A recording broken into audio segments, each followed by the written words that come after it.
Bonsoir, je vous souhaite la bienvenue, bienvenue dans ce live. Aujourd'hui, on va parler de comment je fais pour maintenir ma vitesse de développement d'entreprise. C'est une question qui revient souvent et à laquelle j'ai décidé de prendre le temps de répondre ce soir. Quand vous arrivez, faites-moi un petit coucou. Est-ce que vous pourriez juste me confirmer que ça fonctionne correctement?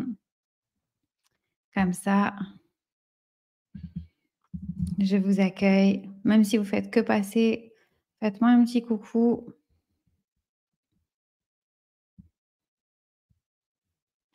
Je vais attendre que vous arriviez. Yes, merci beaucoup Chris, c'est cool. Merci. Alors, on va commencer aujourd'hui par un petit peu de contexte. Juste pour vous dire, on est en direct sur mon groupe privé Facebook. J'ai l'impression que vous êtes nombreux et nombreuses à être à l'aise sur ce groupe-là. Donc, on est en direct sur le groupe Facebook, on est sur mon profil, on est aussi sur YouTube et Instagram. Et j'ai décidé de ne pas être sur LinkedIn parce qu'en fait, vous avez été plusieurs à me dire que vous ne voyez pas mes lives quand ils ne sont pas sur le groupe privé. Donc, je suis revenue à nos pratiques habituelles. Alors, quand vous avez vu ce titre, est-ce que vous pourriez me dire ce que vous vous êtes dit, ce que vous avez pensé, voilà, quelles sont vos questions qui viennent par rapport à ça? Je vais commencer ce live avec une petite introduction. Moi, je travaille avec une surreprésentation de personnes neurodivergentes dans les gens que j'accompagne. Donc, ça veut dire que la vitesse est un vrai sujet. La vitesse est un vrai sujet. On parle de la vitesse à plusieurs endroits. Vitesse de compréhension, vitesse d'exécution et vitesse pour faire les liens entre les choses. Donc, dans l'entrepreneuriat, c'est vrai que ces trois capacités nous permettent d'aller à une certaine vitesse. Voilà pourquoi dans les offres que je fais, en fait, il y a chacun va à sa propre vitesse. Salut Nicolas, bienvenue. Donc, ce qui est important pour moi là de poser, c'est que même si j'ai une surreprésentation de personnes neurodivergentes dans les clients que j'accompagne, qui sont tous des entrepreneurs, ça ne veut pas dire que je n'accompagne que des personnes neuroatypiques. Ok, donc, qui peut le plus, peut le moins. J'ai souvent le sentiment que les contenus que je fais, je les fais en fait avec comme une rampe d'accessibilité, ce qui permet que ce soit plus fun pour tout le monde. Voilà, qui peut le plus, peut le moins. Donc, la vitesse de développement, merci beaucoup Nicolas, c'est adorable. Merci. Le sujet que je veux traiter aujourd'hui avec vous, c'est à propos de la vitesse, parce qu'il y a une espèce d'injonction qu'on entend beaucoup sur Internet sur à quelle vitesse on devrait réussir, quel type de chiffre d'affaires on devrait faire. C'est assez récent dans l'histoire du digital, on va dire que surtout dans l'histoire de l'entrepreneuriat au féminin. Et du coup, j'ai vraiment envie de remettre un petit peu de perspective, et c'est toujours ce que je vous demande. Qu'est-ce que ce live vous a permis dans votre changement de perspective, dans votre changement de point de vue? Qu'est-ce qui a grandi? Qu'est-ce qui a évolué? Ok.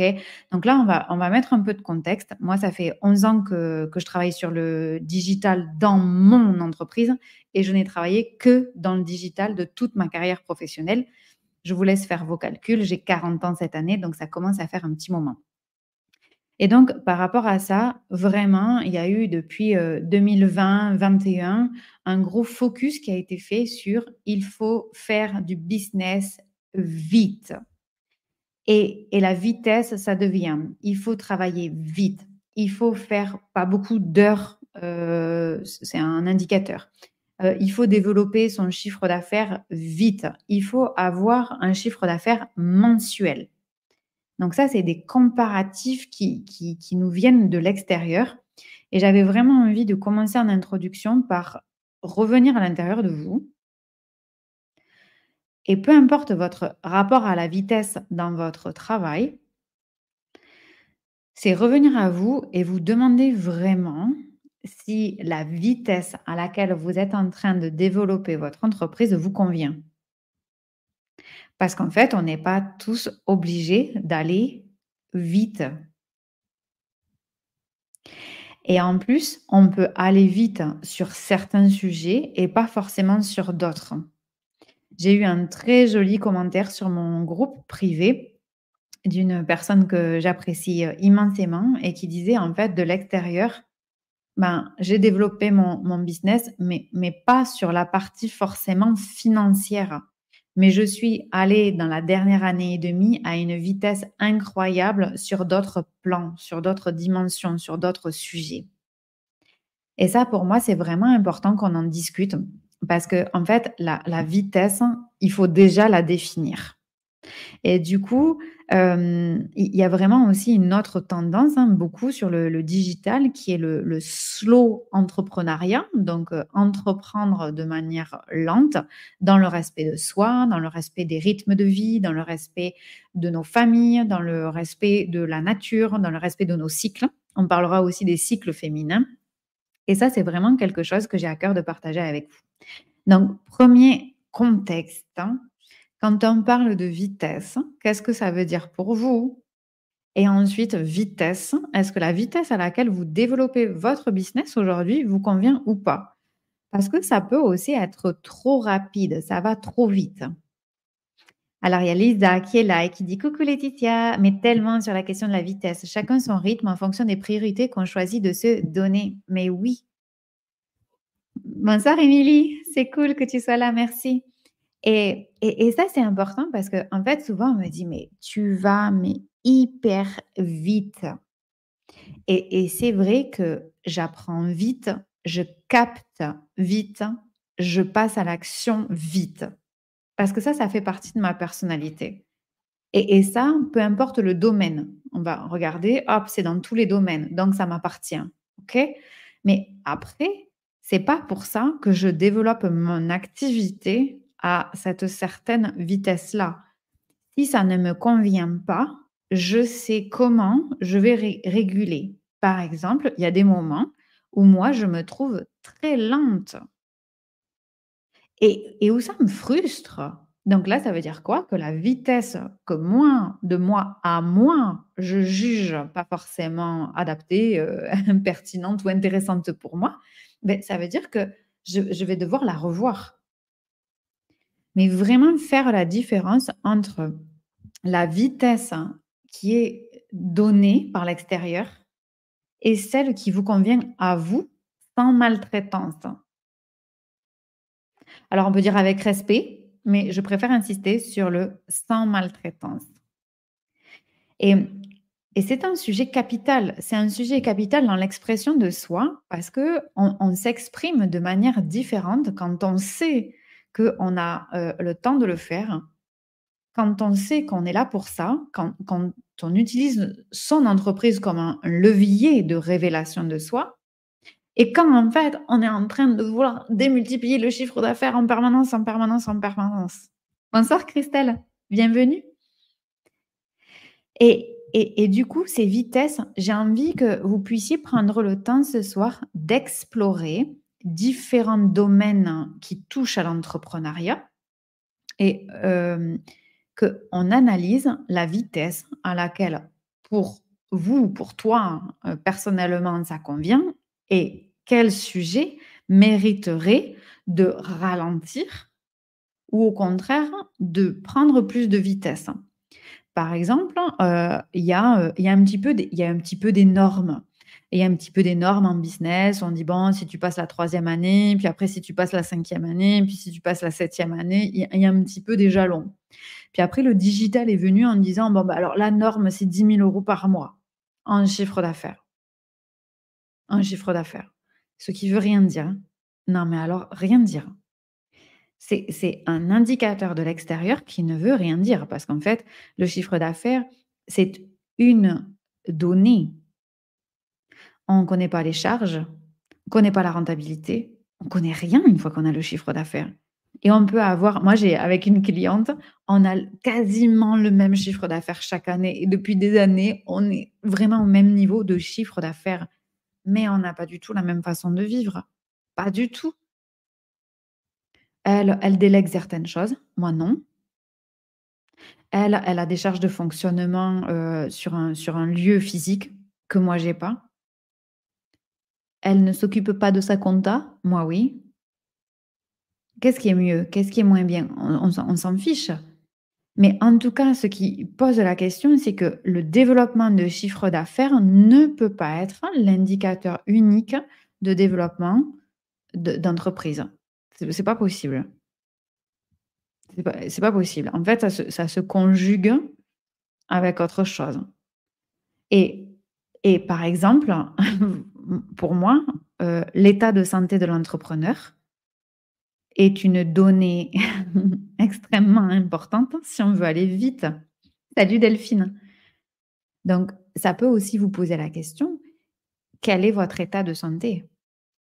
Ça peut être un indicateur sur votre confiance en vous, sur votre estime de vous.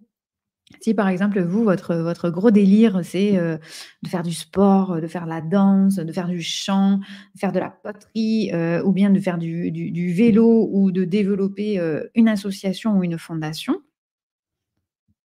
et ben, ça va être quand même important de voir si vous avez, les ressources pour faire ça.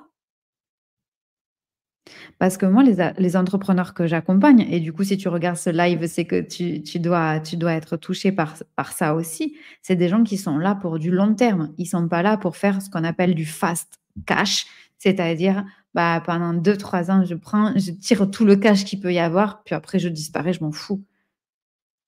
Moi, les entrepreneurs que j'accompagne, c'est des entrepreneurs qu'on appelle des entrepreneurs à mission. Donc, ils ont une mission, et cette mission-là, ils ont choisi le levier de l'entreprise pour la révéler. Ils auraient pu choisir l'associatif, ils auraient pu choisir des fondations, mais ils ont choisi l'entreprise. Et du coup, c'est un moyen de faire passer un message, c'est un moyen de délivrer leurs compétences, de changer le monde avec chacun leur échelle. Et donc, la vitesse, c'est aussi à prendre en compte par rapport au nombre d'années que vous vous êtes donné pour relever le défi. Et donc, une entreprise ne peut pas être vue que à dimension d'un mois ou à définition d'une année. Non, alors ça, c'est parce que peut-être que dans le salariat, il y a un truc avec, un salaire, c'est versé tous les mois, en tout cas en Europe et encore pas partout. Moi, j'ai bossé à l'étranger, j'ai bossé en Irlande où on pouvait choisir d'être payé tous les 15 jours, par exemple. C'était un choix. Donc donc du coup, là, rien qu'en Irlande, et vous voyez, c'est quand même un pays, pas lointain, déjà ça tient pas. Et du coup, après, on regarde un truc annuel, OK, parce qu'on a un bilan à faire chaque année. OK, mais c'est aussi arriver à se sortir, en développement d'entreprise, de la différence entre ce que moi je perçois grâce à mon entreprise, comme salaire, traitement, dividende selon votre statut d'entreprise, et ce que l'entreprise va conserver. Et du coup, la vitesse du développement de vos affaires, elle est établie sur plusieurs critères. Voilà. Et ma question, c'est définir déjà ces critères. Quels sont les critères aujourd'hui qui, pour vous, sont des critères essentiels qui vous font vous dire que votre entreprise est en développement? J'avais une conversation avec, avec Vanessa qui va se reconnaître en privé, et je lui disais: «Mais moi, en fait, avoir, 10 000 abonnés, 10 000 followers, je crois pas que ce soit ça qui m'intéresse, parce que mon objectif d'entreprise n'est pas d'être visible. L'un de mes critères, par contre, ça va être le type de connexion que je vais entretenir avec les gens». Moi, par exemple, je donne beaucoup de contenu gratuit, et j'ai des gens, ils me disent pas bonjour.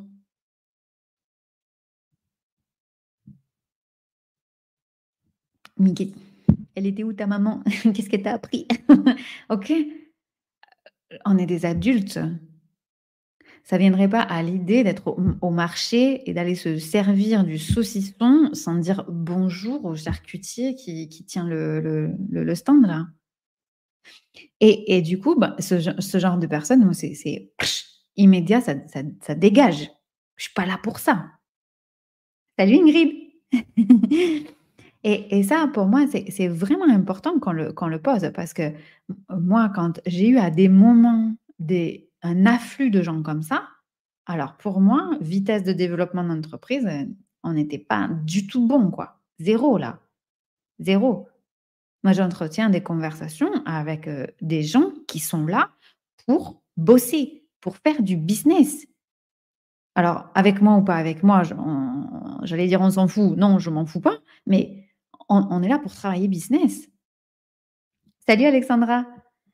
Et donc avoir des gens comme ça qui passent, qui viennent pomper le contenu gratuit, qui disent pas bonjour et qui disent pas merci, qui machin, bah, pour moi, c'est pas du tout un critère de vitesse de développement d'entreprise. Par contre, le fait d'arriver à trouver les gens ou de clarifier ce genre de communication avec les gens rapidement, ça va être un critère. Le chiffre d'affaires peut, pour moi, être un critère s'il est mis en rapport avec aussi vos charges. Moi, l'année dernière, je sais pas, je l'ai pas compté, le nombre d'entrepreneurs qui sont venus me voir, qui étaient à 10 000 € par mois, mais qui pouvaient pas se payer parce qu'en fait, ils avaient quasiment autant de charges pour faire tourner l'affaire. Bah, ça, c'est OK la première année, c'est OK la deuxième année, mais dans le service, très rapidement, c'est plus OK, quoi. Donc ça veut dire que le business model n'est pas OK pour la personne qui le porte. Bonsoir Héloïne, bienvenue. Et ça, c'est pour moi un vrai sujet. Et c'est pour ça que souvent, j'ai besoin de vous rajouter du contexte. Parce que quand je dis les choses parce qu'il y a tout un contexte. Que je suis pas là pour être là 2 ans. Ça fait déjà bientôt 11 ans que je suis là, dans je sais pas, dans une semaine. Ça fait 11 ans. Donc en fait, je suis pas une trend, je suis pas une tendance. Et du coup, la vitesse, c'est aussi vous dire: «Est-ce que vous êtes là pour un temps très court, pour en tirer le maximum profit et après vous avez un autre projet?» Et c'est OK, c'est OK. Mais ne confondons pas, j'allais dire vitesse et précipitation, mais c'est que tout ça, ça nécessite des fondations. Et les fondations, elles passent par plusieurs choses et c'est ce dont je veux vous parler aujourd'hui. Elles passent déjà par se connaître soi dans notre identité entrepreneuriale. Et ça, honnêtement, je le dirai jamais assez parce que pour moi, c'est vraiment fondateur. C'est-à-dire qu'on devient entrepreneur à l'âge adulte, dans tous les cas, à l'âge adulte, et on crée une nouvelle identité alors qu'on est déjà un adulte et qu'on a le sentiment que, bah, toutes nos identités, elles ont été créées à mesure. Sauf que là, il y a une nouvelle identité qui vient. Alors aujourd'hui, il y a quelque chose d'à peu près similaire, c'est l'identité parentale. Quand on devient papa, quand on devient maman, c'est une nouvelle identité à l'âge souvent adulte, mais pas que. Et là, la majorité des gens se posent des questions en se disant: «Oui, mais alors c'est pas ce que je veux faire, comment je pourrais faire autrement? Comment je pourrais être un meilleur papa, une meilleure maman?» OK, tac, tac, tac, tac et puis on progresse dans son identité parentale. Mais l'identité entrepreneuriale, il y a personne, il y a honnêtement, j'ai l'impression que je suis la seule à parler de ça, mais c'est vraiment une nouvelle identité qu'on crée de toutes pièces à partir de toutes les autres identités et qui sont pas forcément hyper clean. Alors, Christelle qui pose la question. Ne penses-tu pas que plus on passe des paliers dans le business, plus on va vite? C'est une bonne question. En fait, ça dépend sur quels critères. C'est-à-dire que on peut avoir, moi j'ai des collègues, des partenaires avec qui je travaille, qui ont un chiffre d'affaires qui va stagner de l'extérieur. Allez, 6 chiffres et autour, un peu en dessous, un peu en dessus, un peu en dessous, un peu en dessus, un peu plus au-dessus, un peu p voilà, OK. Donc de l'extérieur, sur ce sujet-là, sur cet indicateur, il y a pas vraiment de vitesse. Tu vois? On n'est pas en croissance d'année en année. Et souvent je le dis, quand on regarde dans la nature et on est des êtres de la nature, vous avez un pommier chez vous ou un arbre fruitier, il fait pas plus de fruits chaque année. Ben, il y en a, il en fait plus, moins. Il y a plein de facteurs extérieurs. Il y a aussi sa croissance et puis et du coup, c'est aussi une espèce de pression extérieure de se dire: «Il faut toujours plus». Par contre, ces entrepreneurs-là, ils ont l'impression qu'ils ont complètement changé, eux, dans leur façon d'entreprendre, dans leur identité, dans ce qu'ils sont, dans comment ils communiquent, dans ce qu'ils offrent, dans comment ils l'offrent, dans la qualité du produit qu'ils font, sur cette même période. Donc ça veut dire que leur vitesse de développement, elle a été au niveau, par exemple, entrepreneurial et donc là, ça fait vraiment partie de l'entreprise, mais pas forcément au niveau du chiffre d'affaires. Donc, à cette vitesse-là, ils vont progresser, comme tu dis, Christelle, peut-être plus vite sur ce niveau, mais c'est pas pour ça que ça a forcément une influence sur leur chiffre d'affaires. Et il y a des gens qui ont des augmentations de chiffre d'affaires exponentielles, mais à l'intérieur d'eux, ils se sentent pas forcément si différents.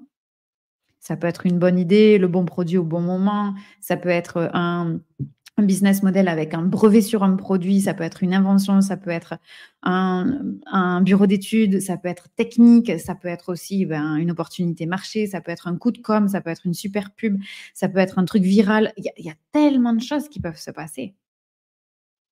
Et du coup, vraiment, ce que j'ai envie de faire passer là, c'est les réseaux sociaux sont magnifiques. C'est vraiment un espace de connexion comme jamais on a pu avoir d'équivalent et à la fois, c'est un espace aussi de beaucoup de comparaisons et je me fais la voix des gens que j'ai la chance d'accompagner et ces comparaisons, elles peuvent mettre à mal en se disant: «Je ne vais pas à la vitesse où je devrais».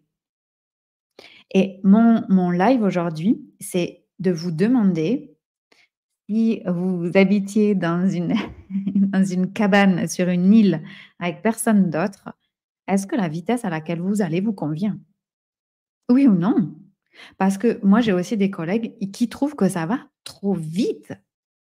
Ça demande trop d'énergie. Il y a trop de facturation, il y a trop de notifications, il y a trop de mails, il y a trop de messages, il y a trop de commentaires, il y a OK. Ben dans ce cas-là, ces indicateurs-là, hein, ils sont pas soutenants, ils sont pas nourrissants pour l'entrepreneur. Sauf que comme c'est l'entrepreneur qui gère l'entreprise, on a quand même vachement besoin de lui parce que c'est lui qui donne la direction. Et du coup, si l'entrepreneur, il est complètement sous l'eau, comment il fait pour prendre des décisions qui vont être ajustées? Ajustées au marché, ajustées aux clients, ajustées aux opportunités qui viennent, ajustées à ce qu'il veut, ajustées à la mission de l'entreprise. Donc, c'est un peu je fais souvent le parallèle avec la vie de famille parce que c'est quelque chose qui me touche, immensément, mais c'est un peu comme quand vous entendez des gens dire, «Tu as eu tes enfants tôt, tu as eu tes enfants tard». C'est c'est quoi le délire avec ça là? Par rapport à qui? Par rapport à quoi? Dans quel pays? C'est en fait, on a eu nos enfants souvent déjà quand on a pu et puis des fois, c'était pas forcément voulu. Et qui on est de l'extérieur, en fait, on juge de l'extérieur, mais on n'a pas l'autre côté de l'iceberg. Donc on a un machin comme ça là et on juge à partir du machin comme ça, alors qu'en fait 80 est sous l'eau. Mais et ça, on le fait en automatique, c'est-à-dire qu'on scrolle, on se dit: «Ah la nénette, ah, elle a super réussi, pourtant elle a une sale tronche, hein». Et ça, c'est pas OK, quoi. C'est pas OK parce qu'en fait, on se juge nous. Et on se juge, nous, en disant: «Bah, du coup, je vais pas assez vite» ou «La vitesse à laquelle je devrais aller, plus vite ou moins vite», sans juger, sans se prendre un temps en disant: «Non, mais en fait, là, non, mais là, ça va trop vite. Déjà, ça va trop vite» et ça, on n'est pas égaux. On n'est pas égaux dans le temps dont on dispose, dans la façon dont on travaille. On n'est pas égaux dans les fonctionnements cérébraux. On n'est pas égaux. C'est OK. C'est OK, on n'est pas égaux. On n'est pas égaux dans notre performance, on n'est pas égaux dans notre efficience. J'ai une cliente, elle se reconnaîtra. Elle m'a dit: «Purée, en fait, j'ai épuisé 2 rendez-vous pour organiser mon temps» et c'est vrai qu'on a passé 2 rendez-vous à organiser son temps et alors? Et donc, ça dit quoi d'elle? Ouais. Rien. Parce qu'en fait, il y a aucun facteur dans sa vie personnelle, familiale, professionnelle qui qui sont comparables à quelqu'un d'autre. Et du coup, comment je fais pour maintenir ma vitesse de développement d'entreprise? Je le fais en fonction de ce qui me semble, moi, Laetitia, être une vitesse qui me convient. J'en parlais avec la personne qui m'a accompagnée, l'année dernière j'ai fait le mois de mai à 60 000 € et j'étais très contente de ça et quand j'ai fait cette espèce de jalon, moi, Laetitia, j'ai eu envie d'un temps, ouf, de mise à plat. Tout le monde dit dans le business, bah, dès que tu as fait comme ça des gros jalons, c'est le moment d'enchaîner, d'enchaîner, d'enchaîner. Ben, en fait, le truc, c'est que mon entreprise, elle a encore besoin de moi, puisque c'est moi qui dirige et moi, je le sens pas comme ça. Moi, là, j'ai besoin de prendre un temps pour accompagner les clients qui sont rentrés et ça nécessite mon énergie et au mois de juin, j'ai choisi de prendre 3 mois pour me faire accompagner de manière introspective, à vraiment choisir ma bonne direction et donc c'est vraiment cette capacité que vous aurez au maximum. Alors la première, c'est, d'arrêter de scroller les réseaux sociaux comme on peut tous le faire pendant trop de temps et où on se compare inévitablement parce qu'on est des êtres humains. Ça on peut le choisir et la 2e chose, c'est aussi prendre le temps, tout ce temps-là, de s'interroger sur quelle est, moi, ma bonne vitesse. Alors nous, c'est vrai qu'on fait l'instruction en famille à la maison, donc on dispose de énormément de temps. Donc en fait, n'importe quelle action chez nous, elle peut prendre beaucoup de temps parce qu'on s'en fout. Ah bah, c'est sûr, c'est pas pour tout le monde pareil et donc toi, c'est quoi la vitesse qui est bonne pour toi? Et qu'est-ce que vous ressentez quand on parle de ça? Comment ça modifie vos perspectives? Qu'est-ce que ça qu'est-ce que ça apporte dans votre, moulin de pensée? De penser sur vous aussi. C'est important pour moi d'avoir votre retour, votre façon d'envisager les choses par rapport à cette vitesse-là. Et pendant que vous me répondez, je vais vous raconter un exemple. Un jour, j'ai une dame que je connaissais pas et qui m'avait dit, «Oui, ah bah, je trouve super ce que tu fais, j'ai une collègue qui m'a dit que vu le nombre d'années depuis lequel tu étais entrepreneur, c'était normal que tu sois rendu à ce chiffre d'affaires-là». Normal? Pour qui? Pourquoi? Par rapport à qui? Par rapport à quoi? Avec plaisir, Christelle. Et ça, c'est hyper important. Moi, j'ai créé mon entreprise en même temps que l'un de mes meilleurs amis, qui était aussi l'un de mes clients. Et je me souviens, il y a 2 ans, il fait une réunion d'équipe et il fait une réunion d'équipe et là, en fait, je me retrouve là et je sais tout ce par quoi il est passé pour en arriver là.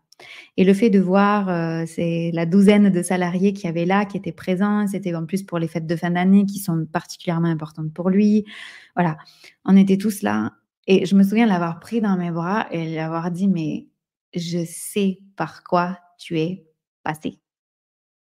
Parce que j'avais la chance de l'accompagner, voilà, en tant que professionnelle, mais je sais aussi ce par quoi il était passé au niveau de sa famille parce que je suis amie. Donc j'ai tout l'iceberg, presque tout l'iceberg. Alors de l'extérieur, on peut se dire: «Ouais, ouais, le gars, hé, 12 salariés, gna gna». De l'extérieur, moi aussi, je peux me dire: «Waouh, on a créé la même année, lui, il a 12 salariés, toi, tu en as 0. Il a un domaine magnifique à 2 millions d'euros, toi, tu as pas de domaine à 2 millions d'euros et donc». Ah mais par contre, le salaire qu'on se verse n'a strictement rien à voir. la qualité de vie que nous avons chacun n'a rien à voir. Le nombre d'heures qu'il travaille dans la semaine, rien que dans la journée, il travaille peut-être dans la journée ce que je travaille dans la semaine. Donc rien n'est comparable et c'est arriver à se poser la question, donc ça veut dire arriver à se sortir de là et se dire: «Qu'est-ce qui est correct?» Et surtout, surtout, arrêter d'être maltraitant avec nous-mêmes. Pourquoi on fait ça? C'est quoi l'histoire là? Alors, Émilie qui dit: «Ça change beaucoup ma façon de voir les choses sur mes périodes au ralenti pendant lesquelles je culpabilise beaucoup». Génial, je vais en reparler. Ingrid, c'est hyper rassurant. Ça me conforte dans l'idée de ralentir, de me sortir de l'urgence et de juste faire confiance à mon corps et à mon cœur. Oui, Émilie, ça déculpabilise. Et le truc, c'est que en fait, là, il va bientôt y avoir les mimosas. OK? Est-ce que vous avez les, tulipes qui se disent: «Ah putain les filles, oh, tu vu le mimosa, il a sorti ses fleurs, allez on se dépêche, allez». Et est-ce que tu as le pêcher qui dit: «Bon allez, on va se speeder là, Bah non en fait, non. Et l'observation de la nature, c'est vrai que ça demande du temps, mais regardez dehors quoi. Regardons dehors et est-ce bah non. Dire: «Ouais, mais c'est pas pareil parce que lui, c'est un nouveau mimosa, lui, c'est un ancien mimosa». Donc vous allez toujours trouver des excuses et pour nous, comment on peut se comparer? Et en plus du fait que chacun, on est venu, vivre quelque chose de différent et qu'on a tous des objectifs de vie différents. Moi, je sais qu'au mois de décembre, j'adore travailler au mois de décembre parce que mes clients, ils sont hyper dispo, donc j'adore ça. Donc moi, je travaille beaucoup quand les autres travaillent pas. C'est comme les restaurations. Je suis en décalé et hem et du coup, bah, là, je vais prendre mes vacances maintenant. On part la semaine prochaine, ça va faire du bien et en fait, je me suis aperçue que j'avais vraiment tellement mis le focus sur mon business, mes clients et cetera, mais que là, j'avais envie de temps de famille, avec la famille que moi j'ai créée. Et cet après-midi, on était dans le jardin, on jouait dans le jardin et je me suis dit: «C'est ça ma vie, c'est ça ma vie, en fait». Et ça l'a toujours été. Mais un mois, c'est énorme de le mettre de côté ça, quand c'est votre objectif. Si toi, ton objectif, c'est de faire 1 million de chiffre d'affaires dans le mois, ah bah, c'est sûr que ta priorité, ça va pas être de jouer au croquet dans le jardin. Non, c'est sûr, c'est sûr. Mais en fait, on s'en fout. Rien n'est, mieux ou moins bien. C'est quel est toi ton objectif de vie? Et comment tu veux le faire? Avec quel moi je parle l'art et la manière. C'est-à-dire on fait les choses, OK, mais on les fait avec l'art et la manière. Héloïne qui dit: «J'ai la sensation de développer les racines de mon entreprise». Donc tout ça me parle vraiment. J'ai besoin de prendre ce temps de solidité et de confiance et ça, mais c'est capital. On n'est pas et quand on dit: «Oui, alors on aimerait revenir à manger bio», bon alors moi j'ai travaillé avec un client 10 ans dans l'agriculture. Je peux vous dire que le minimum du minimum qu'on puisse faire, c'est le bio, hein. C'est vraiment le si on peut rien faire d'autre, on fait le bio, quoi, tu vois? Et et là, c'est se dire: «On est en train de s'embêter la vie à ce qu'on mange et on crée nos propres projets, nos propres entreprises». En fait, on fait pas pareil. C'est-à-dire que on fait pas le sol comme on veut, on et du coup, on se speed et du coup, on met des produits, tchic, tchic, tchic, tchic, tchic, tchic. On met des produits partout. Allez, pour que ça pousse plus vite. Ça peut ça peut être OK si on veut faire de l'agriculture intensive. C'est OK, si l'objectif, c'est ça. Mais si c'est pas ça, donc ça demande vraiment de se positionner en vrai chef d'entreprise. Voilà et ça, c'est une posture qui souvent n'est pas forcément connue, qui demande à être, expérimentée, parfois qui demande à être accompagnée. Moi, c'est mon métier de permettre aux entrepreneurs de prendre leur posture de chef d'entreprise et donc ça demande de décider quelle est la bonne vitesse. Pour moi et ça peut être oh, mais je m'ennuie terriblement dans mon business, là, c'est horrible, c'est horrible. Ouh, que c'est mou, que c'est mou. Ah, OK et ben, du coup, on fait quoi? Ben si c'est mou et que ça me va pas, ben qu'est-ce que je fais? Quelle décision je prends? Qu'est-ce que je change? Et voilà. Il y a pas il y a pas d'injonction du coup d'aller forcément lentement, hein. Ingrid, justement, je veux me sortir de cette croyance que pour réaliser un gros chiffre d'affaires, je dois, moins jouer et moins profiter. Bien joué. Coucou, tu es en direct tous les soirs? Non, Jessica, je suis en direct, quand j'ai envie. Lisa, je sens la fatigue accumulée depuis plusieurs jours. Merci Lucia pour tout ce que tu partages. À bientôt, avec plaisir. Repose-toi bien, Lisa. Et, et vraiment, vraiment, le fait de prendre ce temps-là de se sortir et de pouvoir se regarder, moi j'appelle ça une position méta, hein, c'est une position type de coaching, c'est hop, on se regarde en position méta en étant de l'extérieur et ok, qu'est-ce qui va pas, qu'est-ce qui va trop vite, qu'est-ce qui va pas assez vite, comment je fais pour prendre correctement racine et que à la prochaine tempête, je tienne. Parce qu'en tant qu'entrepreneur, les tempêtes, on en aura, hein. Enfin, c'est juste, on ne sait pas quand, mais on en aura forcément, qui nous viennent de l'intérieur, de l'extérieur proche, de l'extérieur un peu moins proche, ou du marché. Donc, c'est sûr que ça va arriver. Donc, ça demande cette posture. Donc, la vitesse, hein, c'est vraiment un sujet qui est hyper important parce que moi, j'adore aller vite. J'adore aller vite. Et quand ça prend plus de 3 secondes, 1, 2, 3, ouais, peut-être 2. Pour moi, par exemple, un outil qui va me prendre plus de 3 secondes, c'est pas le bon outil. C'est pas possible. C'est pas possible. Moi, je suis un enfant du digital. Le produit, il doit être à mon service. C'est un outil. Ça doit aller vite. Bon, bah, c'est moi. Cha Chacun son appréhension de la même chose. Donc effectivement, moi, par exemple, j'avais jamais, jamais mis jusqu'à il y a 2 ans un objectif de chiffre d'affaires. Jamais, jamais. Pourtant, mon chiffre d'affaires a toujours progressé et quand j'ai vu que peut-être potentiellement je pouvais développer mon chiffre d'affaires comme étant un nouvel indicateur, mais je l'ai fait au bout de quasiment 8 ans et demi d'entrepreneuriat, hein. Parce qu'en fait, j'avais tellement à faire pour développer mon message et ce que je faisais avec mes clients que, beh, j'étais sur le terrain, quoi. J'étais avec mes clients. Et du coup, quand je me suis dit: «Ah oui, ben, en fait, il y a des possibilités d'augmenter aussi mon chiffre d'affaires comme un indicateur». Waouh, OK. Eh ben, tiens, on va voir. Et là, quand j'ai posé des objectifs, j'ai pris une pression de fou, une de fou. Et je me suis dit: «Mais en fait, moi, je suis incapable de gérer la pression liée à un objectif de chiffre d'affaires. Je suis incapable». Et pourtant, j'ai fait une toute petite partie, de ma carrière en vente par chat chez Apple. On n'avait aucun objectif de vente. C'est pour ça que je pouvais travailler là dans ce département-là. On n'avait pas d'objectif de vente dans le département des ventes.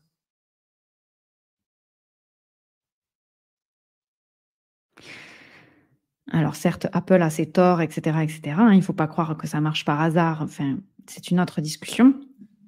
Sinon j'y serais toujours.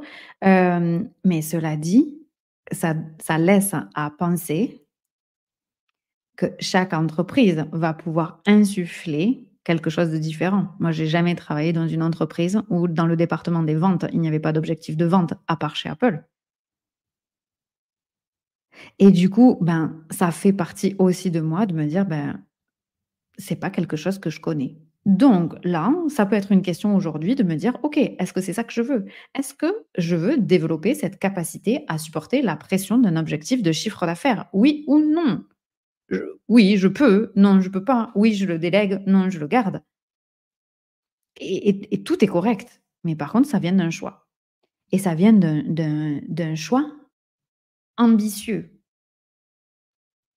Parce que c'est pas parce que vous avez pas d'objectif de chiffre d'affaires que vous êtes pas ambitieux, hein. OK? Ça, on est raccord sur ça. On est raccord sur ça, hein. Parce que peut-être que la maîtrise pleine de votre métier, peut-être que le développement des compétences entrepreneuriales, on ne développe pas une entreprise que à l'intuition, oui, il y a toute une partie, moi je suis hyper intuitive. Oui, et en même temps, il y a des stratégies à connaître, il y a la compta à connaître, il y a les statuts à connaître, il y a des lois à connaître, il y a des contrats à monter, il y a des normes sur les produits. En France, on ne peut pas vendre un produit en X fois, c'est pas vrai, c'est pas possible. Voilà, il y a quand même un certain nombre de choses à savoir.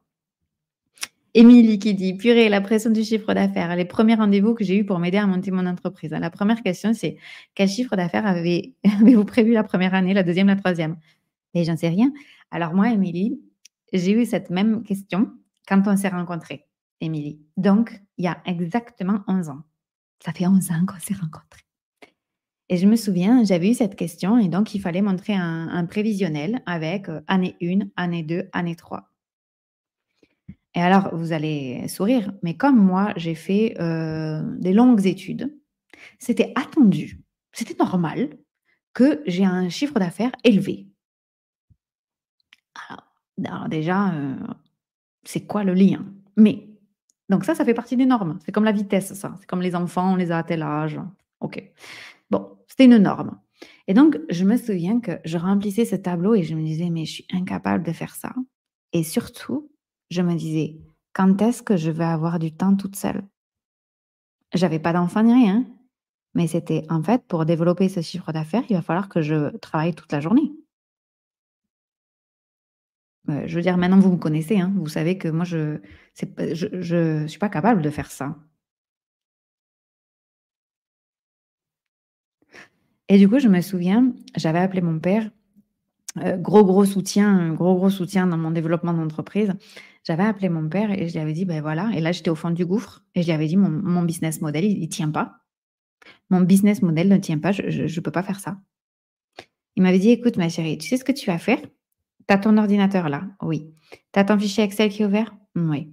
Alors, tu vois la croix là? Eh ben, tu vas cliquer dessus. Tu vois ton ordinateur, tu vas le fermer et puis tu vas aller dehors. OK?» Et il m'avait dit: «On s'en fout, on s'en fout». Et pourtant, il a été entrepreneur pendant 30 ans. Et ça, c'est aussi des choses où la réalité fait qu'on ne peut pas avoir un business qui ne génère pas d'argent parce que sinon, ben, on n'est pas rémunéré, et sauf si on a la chance de pouvoir avoir une rémunération extérieure d'héritage, de biens immobiliers, de revenus passifs différents. Mais quand on est dans une certaine situation, on va dire générale, qui est que notre entreprise nous rémunère, c'est un vrai sujet. C'est un vrai sujet parce qu'à un moment donné, on fait des multiplications. Je travaillais sur ça avec une cliente hier, avec son objectif de chiffre d'affaires et puis, le montant de son offre aujourd'hui. Je dis: «Beh, voilà, ben, en gros, là, il faut que tu aies 1 client par jour pour arriver à ton chiffre d'affaires». Pas de vacances, pas de week-end, et ça peut être OK. Il y a combien de gens qui font ça? Première année, 80-90 heures par semaine, ben oui, et c'est un super modèle aussi parce que dès le début, on arrive et on se dit: «Boum, je mets ça sur la table». Il faut juste pouvoir. Il faut juste pouvoir, et cette cliente-là, elle est maman, donc c'est pas possible, ça ne rentre pas dans l'emploi du temps. Donc soit on a un problème avec le prix de l'offre, soit on a un problème avec ce qu'on fait dans l'offre, soit on a un problème avec l'objectif de chiffre d'affaires. Mais, là on parle mathématiques, quoi. Et on a fini le rendez-vous, elle m'a dit: «OK, mais en fait, là, j'ai déjà besoin d'une année pour faire telle chose. Après, je vais prendre une année pour faire telle autre. Et en même temps, je développe ça, je développe ça». Oui, OK. Et ça, c'était sa vitesse. Moi, ça, j'en sais rien. Parce qu'elle aurait pu dire: «Bah, c'est OK. Pendant une année, je dors 4 heures par semaine, je prends des protéines en poudre et je fais je sais pas quoi, et mes enfants, je les vois 1 heure par jour et c'est OK». Bah oui, bah oui. Moi, quand, j'ai vu, des gens qui, disaient, «Je fais l'instruction en famille», mais en fait, ils étaient en train de bosser pendant que leurs enfants, ils étaient sur une tablette et machin. Très bien, moi, c'est pas ma façon d'envisager l'instruction en famille. Bah, du coup, ça m'irait pas. Donc chaque modèle est unique, mais ce que ça demande, c'est de prendre le temps de s'interroger, de se poser la question si cette vitesse-là est OK pour sa santé, pour ses objectifs. Parce que généralement, quand on devient entrepreneur à nos âges, c'est pour soutenir un modèle de vie, un choix de vie, un lifestyle, une qualité de vie et une certaine santé. Donc oui, on peut faire 10 000 € par mois, oui. Il faut savoir ce qu'on va y mettre, derrière. Qu'est-ce qu'on est prêt à mettre, de nous? Est-ce que c'est le temps? Est-ce que c'est l'argent? Est-ce que c'est la santé? Est-ce que c'est les ressources financières? Est-ce que c'est les ressources humaines? Est-ce que mais avant ça, interrogeons-nous, qu'est-ce que j'y mets derrière, quoi? Ouais, ça vous parle?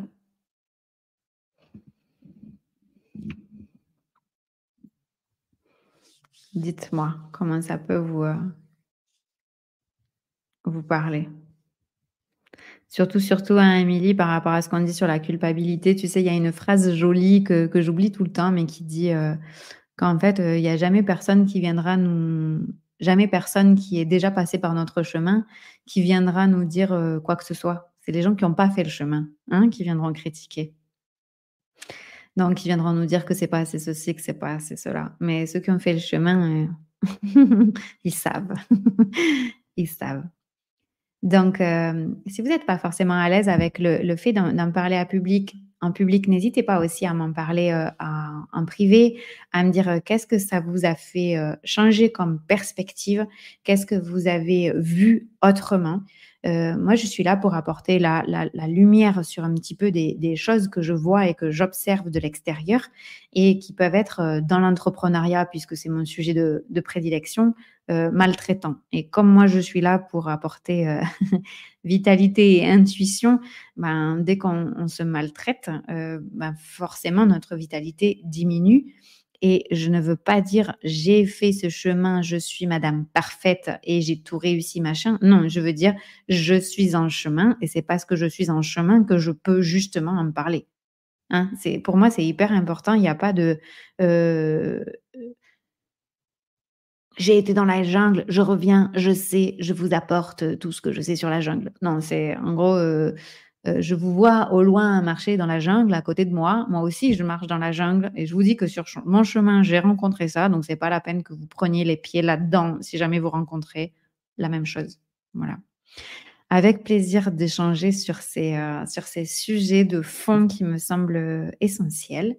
Merci infiniment pour votre écoute. Quand vous êtes, prêt ou prête à travailler vraiment sur ce que j'appelle la posture entrepreneuriale, c'est-à-dire votre identité d'entrepreneur et que vous voulez vraiment travailler sur ce qui fait votre identité d'entrepreneur et comment vous voulez l'améliorer, quelles valeurs vous voulez y mettre, comment vous voulez la fonder. Vous savez que c'est mon métier, c'est ce que je fais, l'expression pure de soi au travers de nos projets d'entreprise et vous savez où me contacter. Je vous embrasse du fond du cœur. Prenez soin de vous et à très vite. Salut!